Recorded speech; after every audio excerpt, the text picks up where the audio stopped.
What do you see in this picture, or this, or this, or this? Probably the landscape. The landscape is in a certain way. But what is it about these landscapes catches your eye the most? Because you can clearly see that these aren't forests, but also they aren't grasslands or deserts, but rather they are made up of some trees and grasses. In these landscapes or habitats, this, by the way, is called woodland, this grassland, this savanna grassland. There's also one called savanna woodland.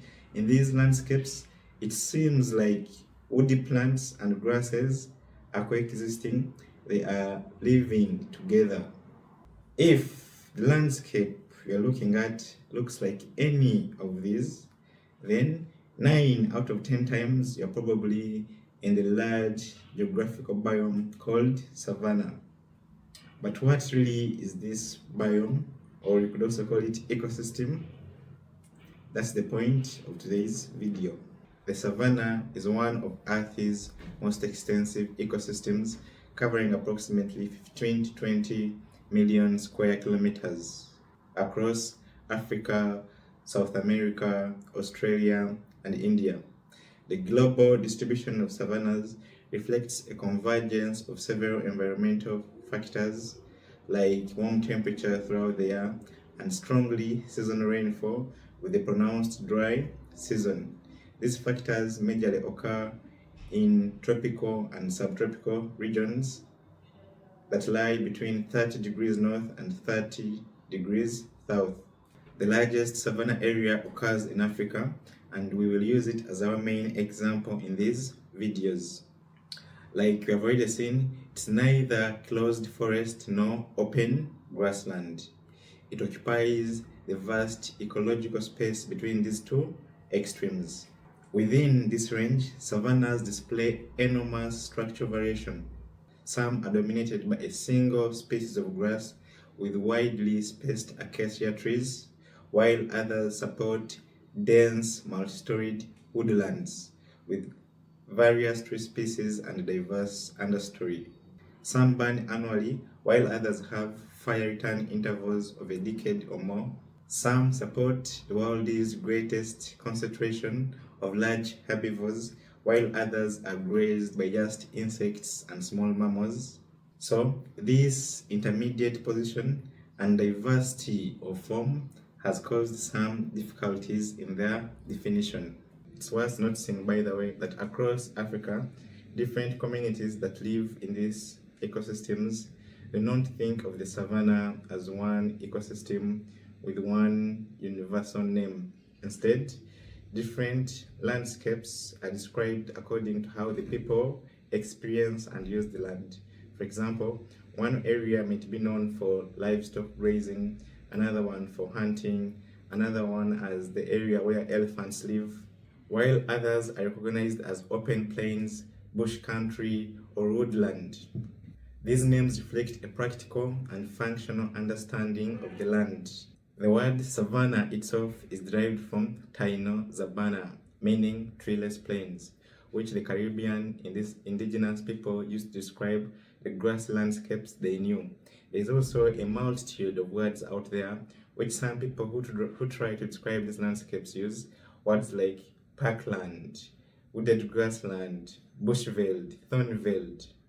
Each of these words captures some aspect of the savanna's appearance, but none captures its ecological essence.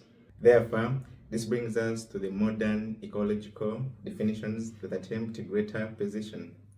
We already defined savannas as a system where trees and grasses coexist. Coexistence, by the way, if you remember some basic ecology, defies one of the ecological principles, the competitive exclusion principle, which predicts that if two species compete for the same limiting resources, one will eventually drive the other to local extinction. But in savannas, trees and grasses have coexisted together for thousands of years across vast areas. Some of the major themes we'll be exploring are about how this coexistence is maintained, the processes, disturbances, feedback mechanisms that enable this balance. This definition, however, you might have noticed, fails to distinguish the savanna from other systems where trees and grasses occur, like forests with a grassy understory.